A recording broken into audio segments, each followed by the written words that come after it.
Hey, Riddle here. Welcome to my channel, or welcome back if you're a subscriber. This is going to be one of my rant videos. I warned you at the end of every video I make. I say, subscribe if you would like. If you like my quick money-saving tips, garden wisdom, rants, raves, art, and occasional magic. Well, this is going to be one of my ranting videos because I want to give you some other perspectives about humans and about how things work and why they work the way they work. For some reason, I think more than ever, for the first time in human history, we have access to information and knowledge so easily. It's in all of our pockets.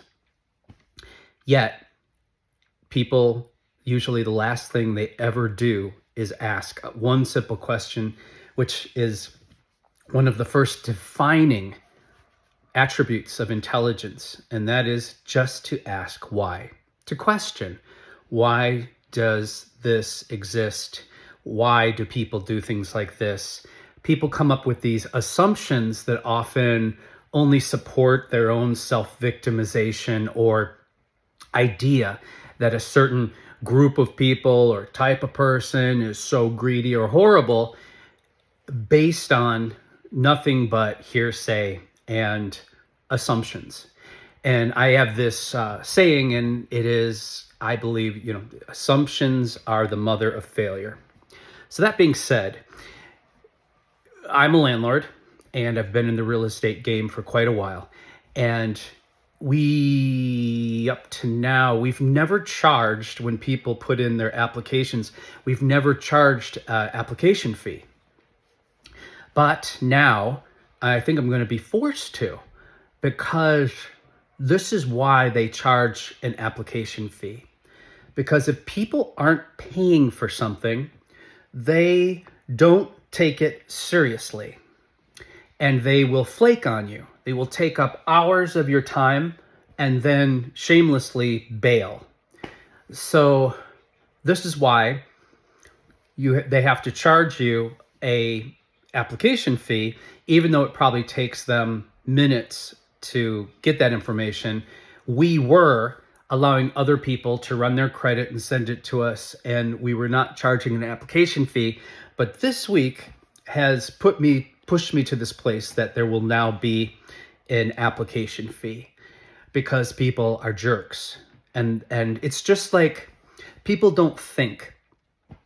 When you don't return that grocery cart at the grocery store or wander off with it, when you steal something, when people are stealing from stores, do you know who pays for that?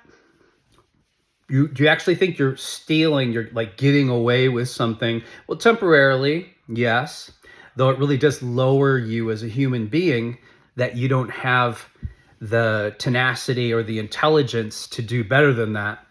It lowers you and your self-value more than anything else. But it also costs you the money, because every time more and more people are stealing here in the US, the price is built back into the goods and services. And so we all, including the thieves, pay the price for stolen goods. And then the actual grocers or stores get a really good tax write-off because they can take all that as a loss. But they still have to build it back into their business model because they have to pay taxes and insurance and employees and blah, blah, blah, blah, blah. So this week, we had several people look at a house that we have for rent, and all of them had children, and all of them were divorced. So they were sharing custody with another parent. And you would think, before someone looked at a house and put in an application and had their credit ran, because that's usually a sign. If someone gives you access to your financials and they fill out a application that you're serious, that you want to rent the house, you think before they did this, they would have checked to see that maybe the house wasn't the most convenient location for where their kids are educated, where the kids go to school, or where they're doing their friends or their shared parenting or whatever. You'd think, because that's common sense, right? So there was a particular couple, and they came and they looked at the house. They were there for a long time. I think I even left them there. I think I left them out in the yard finally. And they just seemed like they were in love with the place. And I thought, great. They got a lot of kids and a dog, but whatever. We'll make it work. So again, I'm giving a lot. They, I'm waiting. I'm telling other people, I'm sorry. Looks like we have an application. So I'm literally turning down other people that want the house. And the next thing I know, they ask me, hey, would it be okay if we bring Tom's kids, Timmy and Tommy Jr., to look at the house on Friday at 3:00, which is close to rush hour? And so now they want me to do like another showing for them just for children. We're not talking teenagers. We're talking a 6-year-old and a 9-year-old. We're talking little kids because, Timmy and Tommy, blah, blah, blah, blah, blah. So I'm thinking, okay, typical modern parenting. Wasn't what my parents did, but I guess it's kind of nice. I'll go ahead and I'll do it. And then they can, they'll be for sure, they get a second look at the house and do. So I asked her though, before I committed to it, I said, so this is just it's just circumstantial, right? It's just like these kids aren't actually making the choice if you're going to take the house or not, right? And she didn't say anything back. And I was thinking, oh Lord, I live in an area of the country. It's very safe and it's very nice, but there is a hyper liberal vibe to the community that often just nullifies all common sense. And my friend told me, even if you're liberal, when you move here after a while, they will beat the liberal out of you because of how it manifests into this pure stupidity. I mean, you look at the city of San Francisco, and that's a really great example. So they come, they look at the house, they take 2 more hours of my time, boop-de-doop-de-doo. It's over with. I look at the adults, the husband and wife or boyfriend and girlfriend, and these people are older. They're both in their 50s easily. And I said, okay, so are we going to exchange, are you going to give me the deposit? Are we going to get the contract going? And they said, so seriously, they're like, well, we need to talk to Timmy and Tommy because they have very specific feelings about things. And, can we contact you like before 10 o'clock tonight? And they must have seen the look on my face because I am not good at poker face. You can tell like this. I probably literally look like this. Probably look like that. So whatever, they went away. I went away. About 8 p.m. I get a text from the girlfriend. And she says, little Tommy was concerned. He didn't like the idea that there's other tenants that live, in the unit downstairs. And then little Billy was worried because he wasn't going to be near his friends and blah, blah, blah, blah, blah. And I'm thinking to myself, oh my gosh, like these parents think they're doing a good thing by respecting the kids' opinions, but as a matter of fact, giving children these types of choices at such a young age when they have no life experience, I don't believe is a healthy thing.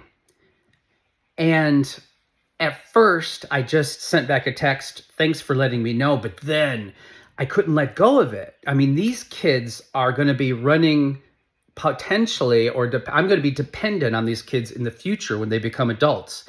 And we look at the last couple generations and their lack of grit, their lack of ability to deal with confrontation, their lack of social skills. And these are the parents that are creating these types of children. And let me explain a little bit more of why I'm saying this. And this is what I wrote back to them. First of all, you're giving the decision-making skills to children that have no life experience. Secondly, the most normal part of life is acclimating. You have to be challenged and you have to have these new experiences in order to have a point of reference and in order to evolve and in order to become stronger. So imagine these kids, This one kid at 9 years old has decided that he is freaked out about living above people. And, they want to live close to their friends, even though it's a shared custody thing. So they're going to be with their friends 50% of the time anyways. What's going to happen to these kids when they're adults and the world is not catering to them like dad is, like their mom and dad is? They're going to be really freaked out and really upset. They're going to be like, what the hell?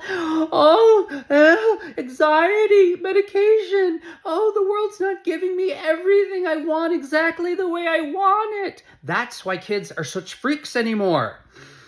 What's going to happen when this kid goes to college and he has to live in a dorm? Or he has to pay, starting out, and he has to live in a substandard housing situation like most of us do starting out. And suddenly he's not going to be able to live anywhere because he's going to have this weird idea that he has full control over this perfect circumstance that he is going to be able to choose and have every detail of. And what if they ever have to move forcibly? And this is going to make his world and his consciousness and his reality so small. He's never going to want to move out of the house, let alone, these are the type of kids that are in their 30s and 40s and still living in their parents' basements. It was this type of parenting, this weird entitlement and this weird not allowing the children to experience normal life events that makes them so afraid and so weak and leaves them without the ability to what's the word? What nature has to do? Adapt. You have to learn to adapt. That's what makes you stronger. That's what gives you a point of reference in the future to make better decisions. So I just basically told them, I'm just telling you, I don't think it's the best thing how you're raising your kids. And the reason I felt I had the right to do that is because my taxes are paying for their school. And eventually these kids are going to be hopefully working in the community, working in the county, or working somewhere. And I don't want weak, screwed up people in charge of things, And another thing, these kids will never be able to compete with the immigrants' kids. The immigrants' kids, shoot, that's where we came from, our original stock, but we've become so jaded and so entitled and so soft. But the immigrants' kids who literally have suffered and had their parents, and they've had to make huge sacrifices. Can you imagine a situation where we have that kid against one of these little white boys that have been so mollycoddled? There's going to be no competition. They're weakening their children. So if you think that you're helping your kids by giving them every single thing and never challenge them and protecting them, you're screwing them up. You are screwing them up, I guarantee you. And they will have a very difficult reality in the future when they realize that the world isn't like mom and dad and is not going to cater to their every need, fear, and desire. Sets a really dangerous precedent for someone trying to become an adult and deal with the inevitable realities of life. And that's it. My rant. If you like my money-saving tips, garden wisdom, rants, raves, art, and occasional magic, please subscribe. It helps. And you have a nice day.